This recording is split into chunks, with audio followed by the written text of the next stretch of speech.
Ready start. मौसम की अपनी गति होती है। इस लिहाज से देखें तो बीते 2-3 दिनों से तापमान में गिरावट के साथ बढ़ती ठंड एक प्राकृतिक चक्र है और इसकी वजह से जनजीवन में पैदा होने वाली मुश्किलें आम रही हैं। मगर ठंड में बढ़ोतरी और कोहरे से उपजी समस्या का अनुमान लगाकर उसका सामना करने और उससे बचाव के इंतजाम किए जाएं तो नुकसान और बाधाओं को कम जरूर किया जा सकता है।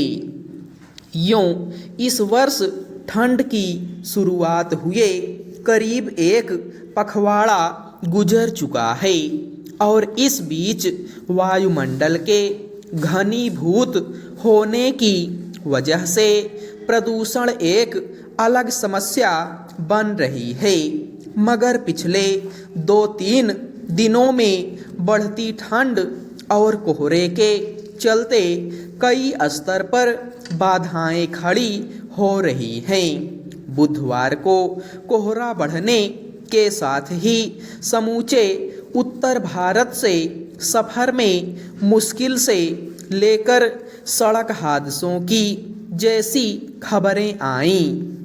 उसके लिए जितना मौसम जिम्मेदार है उससे ज़्यादा इसकी प्रकृति को समझकर उसके मुताबिक अपने कामकाज को निर्धारित करना गैर जरूरी मानने वाले लोगों की वजह से मुश्किलें पैदा होती हैं। गौरतलब है कि उत्तर भारत में हरियाणा और पंजाब के कई शहरों में सड़क पर दृश्यता शून्य तक पहुंच गई। दिल्ली सहित राष्ट्रीय राजधानी क्षेत्र में भी कड़ाके की ठंड के साथ कई जगहों पर दृश्यता इतनी कम थी कि वाहन को सुरक्षित आगे बढ़ा पाना एक जोखिम का काम था।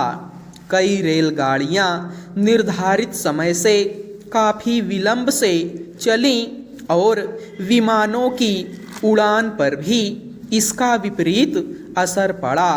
ज़्यादा त्रासदी सड़कों पर बरसी जहां अलग अलग होने वाले हादसों में कई लोगों की मौत हो गई।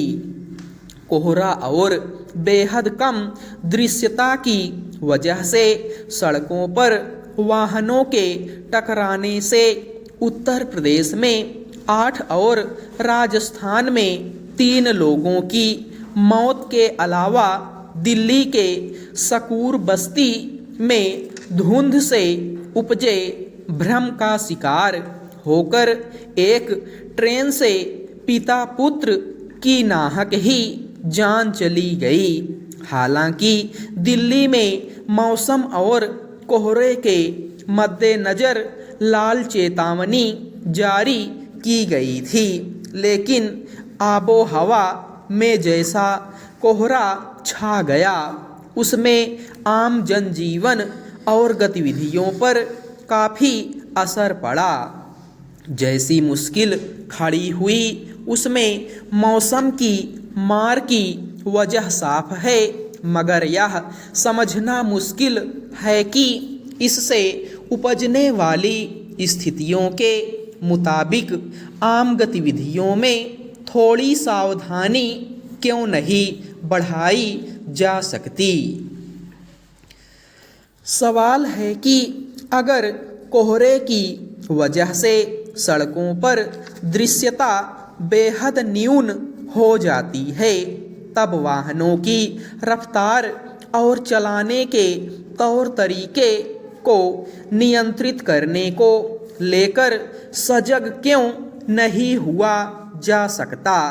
गहरी धुंध में आमतौर पर कुछ मीटर आगे चल रहे या खड़े वाहन भी नहीं दिखाई देते, और पीछे से आ रही गाड़ियां अक्सर सिलसिलेवार तरीके से टकराती चली जाती हैं। सड़कों पर आम हो चुके इस तरह के हादसों से बचने के लिए बस थोड़ी सी सावधानी की ज़रूरत होती है, खास तौर पर तब जब तेज रफ्तार वाहन चलाने की सुविधा वाली सड़कों पर कोई व्यक्ति वाहन चला रहा होता है तो गंतव्य पर सुरक्षित पहुंचना प्राथमिक होना चाहिए, न कि गाड़ी की गति को आम दिनों की तरह तेज चलाना।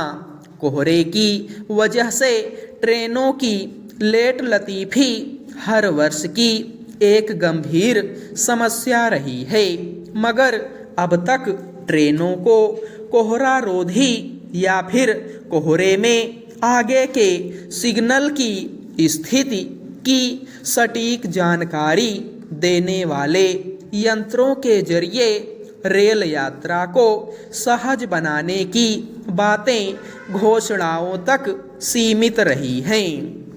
ज़रूरत इस बात की है कि हर वर्ष की इस आम स्थिति और इससे उपजने वाली मुश्किलों को ध्यान में रखकर उसी मुताबिक कुछ ठोस उपाय किए और अपनाए जाएं।